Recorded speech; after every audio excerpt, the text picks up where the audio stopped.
Hello အားလုံးမင်္ဂလာပါဒီနေ့ကတော့ကျမတကယ်ချင်းလုပ်ပြီးတယ် Ocean Baby လေးကိုဖောက်မှာပြပါဒီမှာပါ Ocean Baby လေးကျယ်လေးနဲ့ပေါ့နော်ဒါ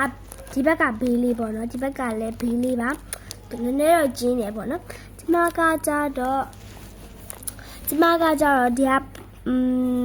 ဒီဟာပေါက်ချင်တယ်ဒီဟာပေါက်ချင်တယ်ဒီဟာကြီးလုံးဝမပေါက်ချင်ဘူးနော်ဒီဟာပေါက်ချင်တယ်ဒီဟာပေါက်ချင်တယ်ဒီဟာပေါက်ချင်တယ်ဒီအစိမ်းလုံးဝမပေါက်ချင်ဘာဖြစ်လို့ဆိုတော့အစိမ်းတွေကများနေပြီပေါ့နော်အခုဘလိုင်းဘောက်မှာဒီတစ်ခုပဲ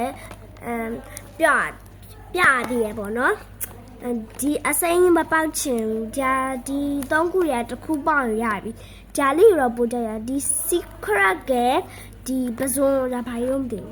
ငါလားမသိဘူးအဲ့ဒါလေးကြိုက်တယ်ဒီနှစ်ခုပေါ်ကြဒါလည်းရပါတယ်ဒါတော့တိတ်မကြိုက်ဒါလိမ္မော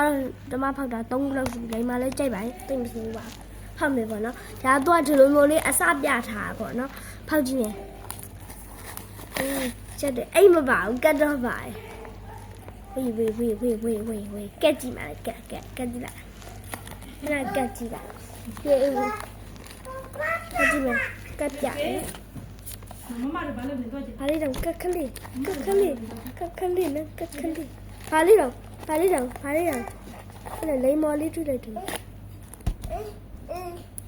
အိုးဒီရလေးပေါက်တယ်သမီးပိုင်းဖောက်မယ်ခဏနေမမပြီးမှရင်ဖာဒါလေးပေါက်တယ်ဒါလေးပေါက်တယ်ကြိုက်တယ်ဒီမှာကြည့်အောင်ကတ်ခလေးကဟုတ်တယ်ဒီမှာကတ်ခလေးရတယ်ကြည့်အောင်ဒီမှာညှစ်လို့လည်းကောင်းပါရဲ့ကြိုက်ပါရဲ့နော်နောက်နေ့ကြိုက်လည်းထပ်ကြည့်ပေးမယ်ဘိုင်ဘိုင်